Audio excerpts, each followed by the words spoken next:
Good morning, everyone. Today I want to take you on a journey to the Sharpness Classic Car Show. Now, this event happens every year, and it's always a highlight for car enthusiasts like myself. From classic British icons to stunning American muscle cars, this show had it all. Let me share some of the highlights with you. We kicked things off with a stunning sight, a blue Ford RS 2000 from the 1980s. You know, the kind of car that turns heads even after all these years. Now, this RS 2000 had alloy wheels, which complemented its sporty look, but there was also a touch of reality with it.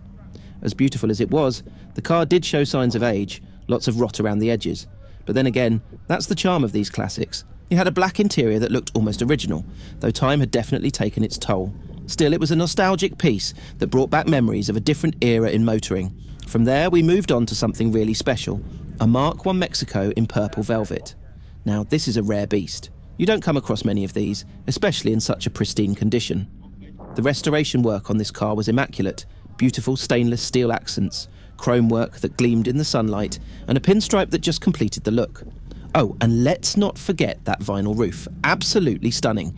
You could see the love and attention that had gone into bringing this car back to life. Next up was a car that holds a special place in many hearts, the Ford Capri. This one was a real beauty, sitting on a set of mini-light wheels that made it stand out. Now, I believe this was a GT model, though whether it was a 3000 or not, I can't say for certain. But what I can say is that it looked fantastic. There's something about the Capri's lines that just scream cool, isn't there? From there, we wandered over to some classic British icons, including a selection of Austin Healey's and Morris Minors. Ah, the Morris Minors.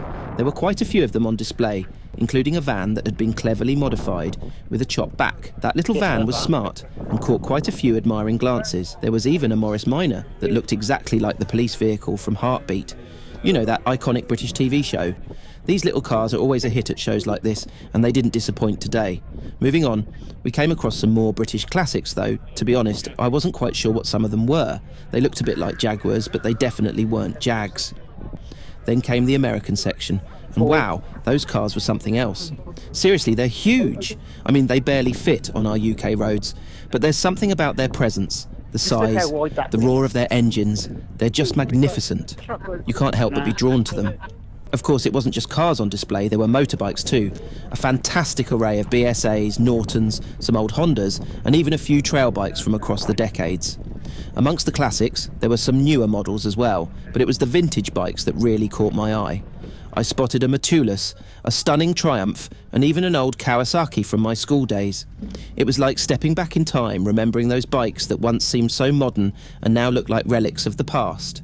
And yes, there was even a cotton bike there, which was a real treat. Now, if you're into custom vehicles, this show had plenty to offer.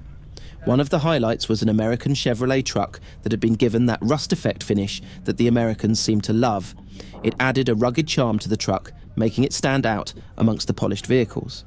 We also saw a Ford Zodiac, which is essentially a British car with an American twist, bench seats and that distinctive gear shift. There were even more American classics, including a beautiful old Plymouth, almost like something straight out of the Dukes of Hazzard. As we continued to explore, we came across a rare TVR. This one was a classic, though I'm not entirely sure of the model. What I do know is that TVRs are always head-turners, and this one was no exception. There was also a Japanese import, a Mitsubishi Evo 6, complete with a big exhaust system that just screamed performance. And then there was the black Subaru with gold alloy wheels, absolutely stunning. That's definitely a car I wouldn't mind owning. All in all, the Sharpness Classic Car Show had a little something for everyone, whether you're into British classics, American muscle, motorbikes or custom creations. It's an event that celebrates the love of motoring, and every vehicle there has a story to tell. If you haven't been before, I highly recommend it. It's an experience you won't forget. Until next time, keep enjoying those classic cars, and I'll see you at the next show.